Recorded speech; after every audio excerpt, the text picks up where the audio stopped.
What's going on, everybody? Welcome back to the Eclectic Collector channel. I've got a special one today that I really wanted to do, which is about a series that I've been reading for a while now. I think it's like 10 or so chapters deep at this point. And this isn't something that I wanted to talk about pretty early. I wanted to wait until it had been out for a while, until all the hype around it had died down. And we'll talk a little bit about the hype that may not have been real hype. So we're going to talk about this story. This is a first impressions video, and usually I do these about manga series that don't have an English official release yet, like a paperback official release. And this series, as of yet, doesn't have an official paperback English release, and who knows if and when it will have one. And given that it's only still, I guess, like 10 chapters deep, it could still be canceled at any point, though I kind of hope it won't be because I've actually quite enjoyed it.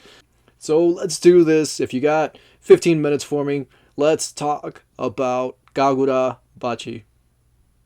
Kagurabachi is written and drawn by Takeru Hokazono. So the story follows this dude who's like, I want to say 15 years old, as he goes on a pretty brutal, pretty vicious, sort of quest for revenge for the sorcerers that killed his dad. So this is a world in which there are, I guess, like magic users, they're like sorcerers, and they essentially in this storyverse, work like the Yakuza would.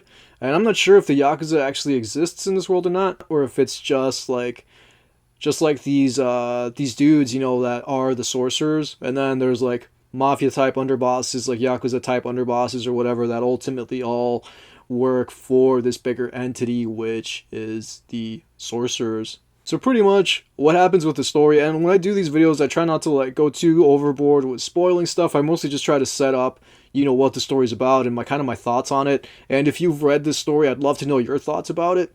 But Chihiro's father, who is our lead character, his dad created, I think his dad anyway did create them. He created these swords that were used in this fight against, I forgot who, I think the sorcerers or something. But there was this raging war, and at the end of the war, his dad picks up all the blades and puts them in storage and keeps them, for safekeeping, so that they may never fall into the wrong hands. And since there needs to be a point for the story, since it needs an inciting incident, the swords are stolen, Chihiro's dad is killed, Chihiro himself is left scarred, and this all happens pretty early on in the story, by the way, so it's not like a huge spoiler or anything. But after his dad passes away, this dude goes into training mode and starts trying to wield the sword that was the only sword that wasn't stolen. All the other swords were stolen, and only one is left behind, and it's the one that Chihiro uses to hunt down these organizations and try to get to the sorcerers, or the main sorcerer, I guess, that had his dad killed and that took the swords. And his ambition is ultimately to get them all back and essentially put them back, where they belong. So there's one thing with this story, and it is that it was pretty slow to start. I remember the hype, like just before it came out, there was like this like really wild hype around it. And given the hype, and because I liked the way that cover looked, because the cover looks pretty cool, I thought that this was going to be like the next big thing or whatever. It kind of made it seem that way. And like I read the first chapter of it, and I honestly didn't think it was anything special. Like, it was a good first chapter. I liked it, but I wasn't enamored with it. I didn't think it was, like, incredible. It was alright at most. So there was, like, so much hype around it, and I was like, why the hell is there so much hype around this, dude? It's really not even, it's not that great. It's like, good. It was good. Like, it was, like I said, alright, max. And the first, like, 2 or 3 chapters were kind of okay. Chihiro himself, even now, that, like, we're up to, like, chapter, I keep wanting to say 10, but I'm not sure if it's actually up to 10 or not. We've been at it for a while, and he feels like a strain of the, Levi Ackerman, strain. He feels like pulled from that tree. You know what I mean? Like Like, he has that stoic sort of personality, no real expressions on his face, doesn't smile like ever. He's just always like super serious, and he has like that, yeah, just that sort of whole aura about him. Meanwhile, everyone around him is like super like devil may care, suave, cool, whatever. And like the guys that you end up meeting, like his friends or colleagues or whatever, people that trained him as he was essentially in the last, like, I think like 3 years of his life is from when his dad passes away or is murdered rather, to where we pick up the story. It's been like, I think like a few years, and we meet different characters, and two of them are like these two guys that could, they play off of each other. They're both like kind of like goofy, and then he's like the one dude, that's like the anchor, that is the serious, lead or whatever. Yeah, who doesn't smile, because you can't ever smile. If it's a revenge story, you're not allowed to smile. You got to be miserable all the time. Though Chihiro being this sort of despondent, aloof sort of a character does work, within the context of this story, and I kind of don't see it working with any other thing, with him being a goofball along with the other dudes being a goofball. I feel like it doesn't really work too well with the more serious aspects of the story, because there are parts of it that are really gritty and really visceral, like just really brutal. Like the violence and the action in the story is really grisly at times, and there's this one scene where like a bunch of dudes that are, I guess, like minions or henchmen or something for like the Yakuza turn into like a tree at one point, and I think that's what it was. Like, I'll put a picture of it over here of what it was that they all kind of sort of turn into, like just appear out of the middle of the road. And it's like, there are these great, I guess, things, done by like the sorcerers or whatever, that just look really insane. And the way that some of the artwork ends up, being fleshed out later on in the story is incredible. And I feel like, though it does have a slow start, and though I wasn't really, like, personally, like, the biggest fan of the first part of it, the first, like, 3 or so volumes, like, it does become a pretty solid story.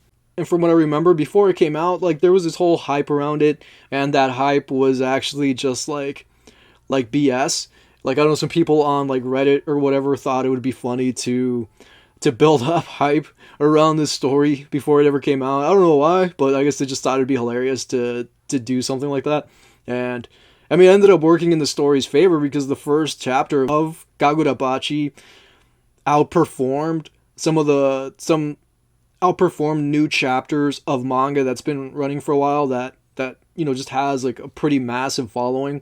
So this had a pretty huge, opening week or whatever when the first chapter of Kagurabachi dropped. And I know I was one of those people. I think I read it the day that the chapter dropped. And yeah, like I said, I didn't think it was the greatest thing ever, but it was a decent enough opening that I kept reading it, and then I ended up becoming attached. I ended up attached to the characters, ended up liking the characters, and we meet like this little girl at one point in the story. I think like around chapter 5 or 6 or something like that. We meet this young girl, and we start to meet, more of the characters, more of the players involved in the story, and it starts to open up, and it actually becomes, to me, a pretty solid story.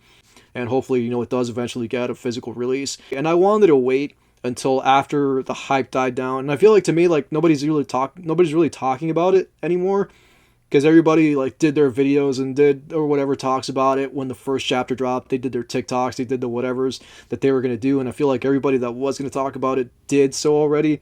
So they've moved on to the next thing, and I wanted to wait until more of it was out so that I had stuff to sink my teeth into. And I think I mentioned that in another video where I mentioned Kagurabachi, that I wanted to have more, I think in my Mama Yu video, that I wanted there to be more story, more stuff that I could cover so that I could make a legit video and actually talk about it. And I take notes when I do these videos.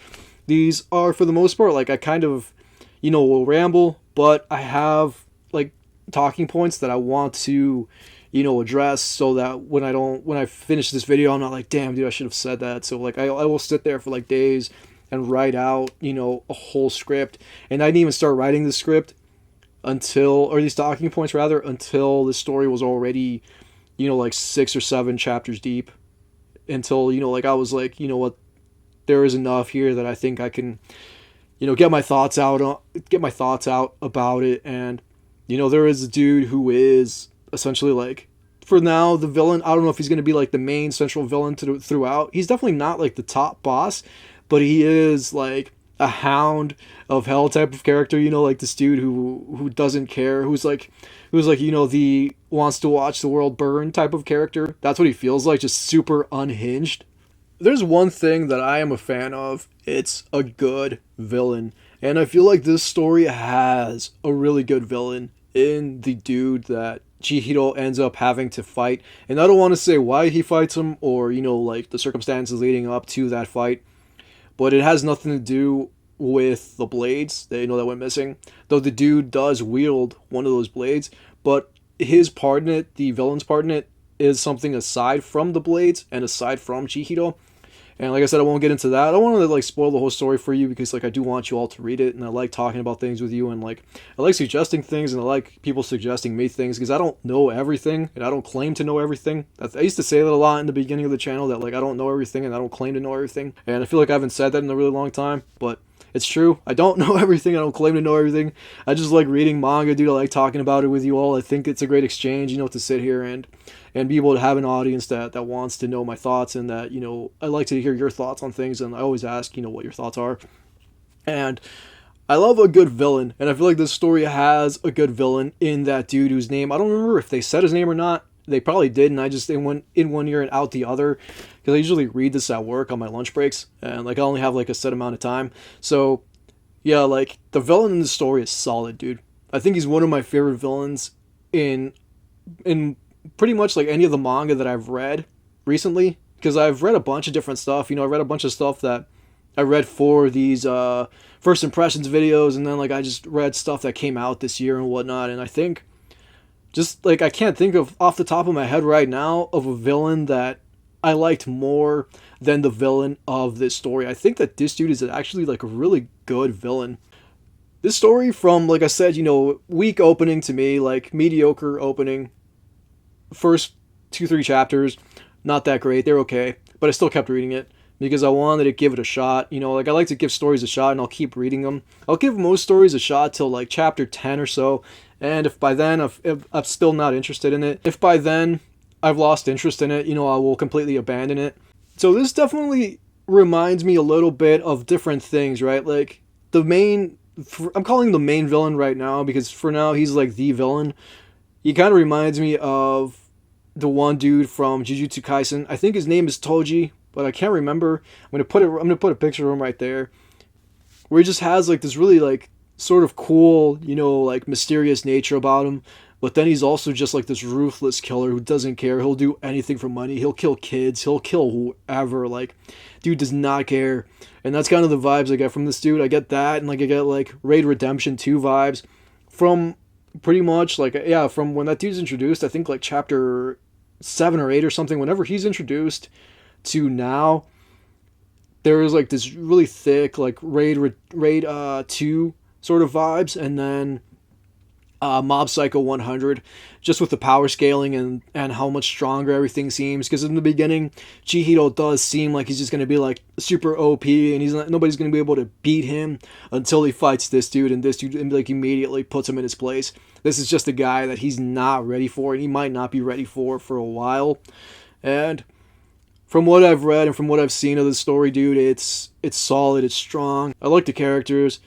I like Chihiro is, I want to just keep calling them friends, because that's to me like what they are, because they seem like his friends. They treat him like they're friends of his, even though they're much older than him. They're like his tutors or whatever. They took him in when his dad died, and they took care of him, and one of them's kind of like an uncle to him. And we meet this other girl who's got like black and like blonde hair or something, and she seems really cool. I like her as a character. And then the little girl, she's a really great character too.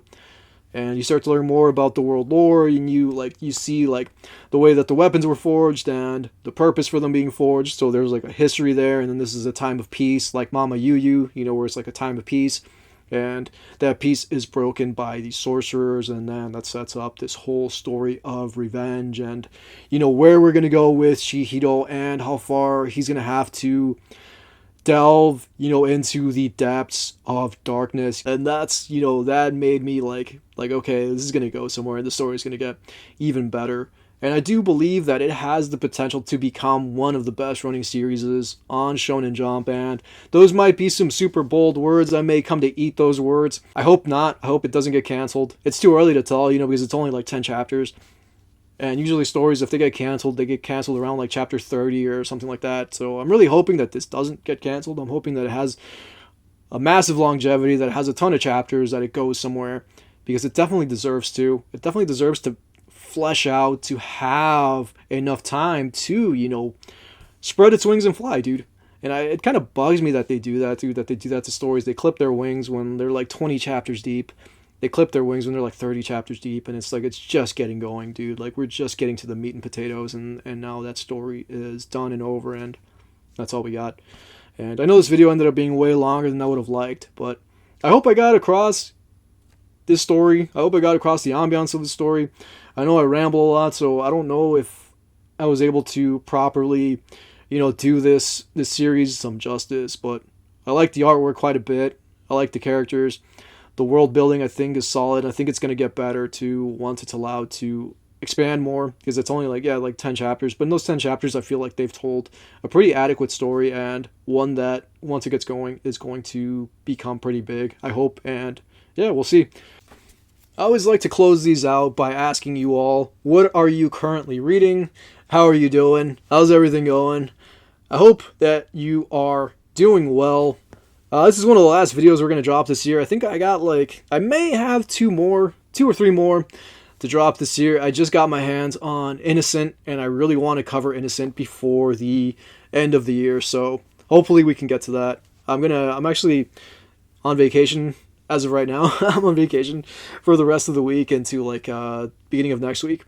So I'm going to try to get some reading done, because I really need to get some reading done. And yeah, that's all I got for you. I'm sorry this video got super duper long. I really didn't mean for it, but I wanted to just, elaborate and to talk to you all. And I like these conversations that we have, even though right now I'm literally just sitting in front of my, camera, But then, when I put it out there and then you guys respond, it does become, a conversation, and it does become more than just some dude sitting in a room talking to a camera by himself. So, thank you so much for hanging out with me. I hope that you are doing well. I hope that whatever you got going on is for the best. Please take care of yourselves. Yo, it's himself, the Shadowrunners clique, aka Sleep All Out. Take you on a mental and live for one day, y'all. Sheets, y'all. Guns, y'all. Yo, who got the guns? Who got the coke? Hustling them through like big punch cholesterol before he croak. Rest in peace, but I bless in peace and live to one day lay in shoots. Rap over beats and tell wild stories, the mythology mystery. Choke on your own misery. Fuck them, we're the wild bunch. Yo, I asked him if this bike could punch. This shit made me lose my lunch. Bro grabbed the rocket, I said chill before he cocked it.